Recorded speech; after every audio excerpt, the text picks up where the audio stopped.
Hi, this is Scott Schrader, and I'm going to do a series on the Hebrew letters. This is the first one in the series, and we're going to cover the first four letters of the Hebrew alphabet. So let's begin. The first letter in the Hebrew alphabet is called the Aleph, and we have symbols of it up here. This is the ancient symbol, which is the symbol of a bull, an ox.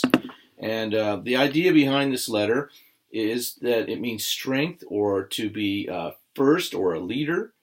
And so, actually, a servant leader. An ox is a servant as well as it leads, and it is strong. And so, the modern symbol for the letter is here. This is the Aleph. All the letters are symbols, like hieroglyphics, and so they all have meanings. And this also means this is a representative of the number one. So the Aleph. It kind of symbolizes God because He is one. He is unique. And so it's the first letter of Elohim and El, which are Hebrew words for God. It talks about His uniqueness because God is unique. There is no one else like Him. He was not created. He exists, and we are created. So everything else is created, and He's not. So He's in a class by Himself, and He is unique, which also has the idea of holiness. He is separate from everything else. Separated by that. It says that the Father has life in Himself and that He's given the Son to have life in Himself. And so the Father and the Son have life in themselves, and everything else does not have life in itself. This letter also is a combination, or believed by many rabbis, be a combination of three letters. On top is a yod, and the yod represents power, and it's the right hand. It's the number 10, represents the world to come. The yod represents the world to come, and another letter that we're going to cover on the next one represents this world. And so it has the idea of power and bringing that power in from the world to come. And so you have also here what is called a vav, and this is the letter vav. It is represents man. It's the number 6, and the idea behind it's a hook, and so it connects and it adds. And men, we're connectors. Men and women, we're connectors. We have dominion of the earth, and we connect either God or we connect the adversary here to the earth. And that's how the adversary can have dominion, as he claims. So this vav is bent.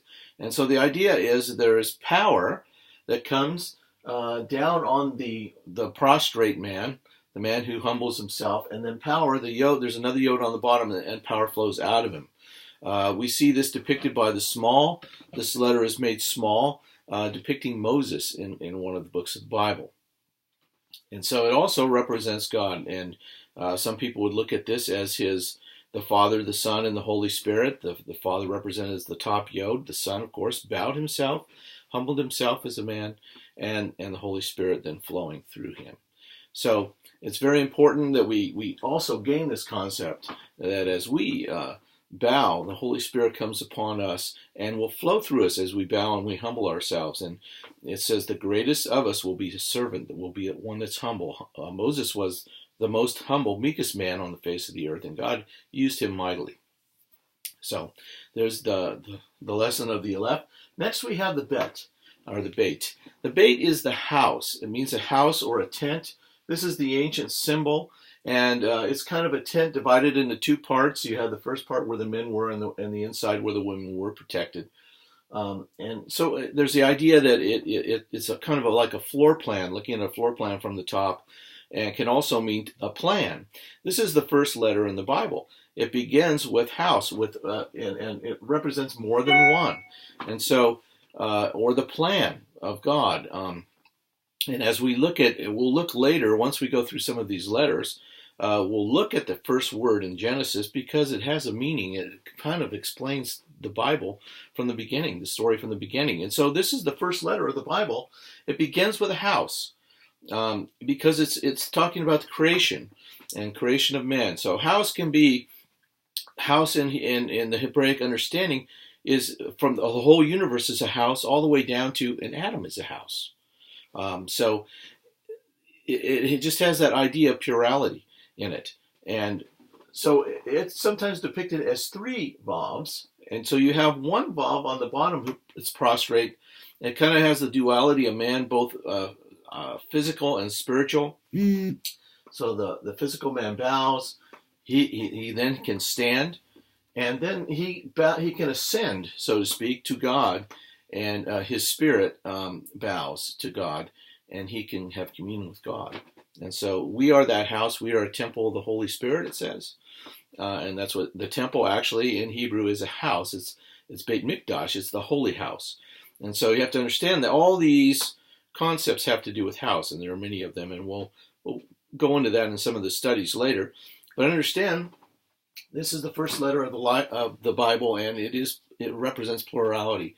So one enters God's house through humility, from the small to the big.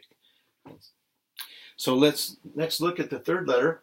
It is the Gimel, and it is represented by this symbol in ancient times. Kind of looks like a check mark, and it's representing a foot, a stepping foot. And this is the modern version of that letter. It represents 3. Gimel is a very interesting letter. It has to do with doing, and it represents a camel.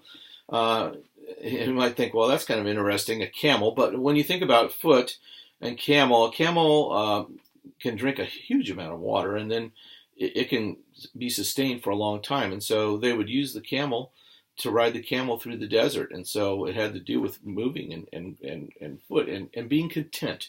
And so part of the idea behind the Gimel is to be content. A camel represents a content person because he has everything he needs, and he can just go on in life. He doesn't have anything. And that's the idea of prosperity. One of the major ideas of prosperity in the Hebraic culture is to be content, to be moving forward, but to be content at the same time. So again, in another study, we can maybe cover that more thoroughly. But understand that this has to do with that. It represents 3, and it's a vav that is bent, and a yod in the front. So the yod is kind of stretching out, doing. And in the Talmud, it talks about this letter as being the prosperous person who's always trying to seek the person who is poor, which is the next letter. And there's a symbiotic relationship between the two, because the rich man gets to have the poor so that he has someone he can give to. And the poor gets to have the wealthy, the prosperous person who gives to them. And so there's a symbiotic relationship where that person who is prosperous actually gets blessed by God and is fulfilling their purpose by giving. And so the yod on the bottom is a yod. It represents a yod, and that is it's the power to do, the power to give, the power to do. Love in Hebrew, the word hava, the root of it has to do with giving, hav, to give. And so you can give without loving, but you can't love without giving. So God so loved the world that he gave his only begotten Son. So the Gimel represents that person that is always and is pointed in this direction. We read the letters, by the way, from right to left. So he's pointed in this direction. And we come to the 4th letter, the Dalet. And the Dalet is a door. This is the ancient symbol of the door. And this is the modern symbol. It represents 4. 4 is door. That's an easy way to remember that. It's meant to be like the entrance to the doorpost, where the blood was put on the doorpost. It's an entrance, and it represents a way that we can enter, as well as our calling. When Jesus, his brother James, was about to be martyred, the question that they asked him, or one of the questions was, what was the door of Yeshua or Jesus?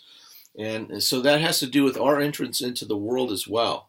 And so this prosperous man is following the poor man to give to him. And so the wealthy man actually represents, represents Yeshua, who is pursuing us, and he's knocking at the door, saying, will you open the door and let me in? And so we have that choice as the poor man to receive the gift that he's willing to give to us. And so we just want to encourage you to do that as well, if you haven't done that before, that he's there knocking at the door, asking to come in. You can let him in. And that's not only in the sense of salvation, but it has to do with many things in life, where he's knocking and saying, hey, I want to help you in this area. But sometimes we have to yield and allow him to come in. We have to humble ourselves and realize we are the poor man. the door. But this door also represents our entrance to others. And so he was asking what his door was. What was his calling? We each have a calling. We each have an entrance in this world to help others and to minister to others. And so I just want to encourage you today to allow God to use you as that door as well.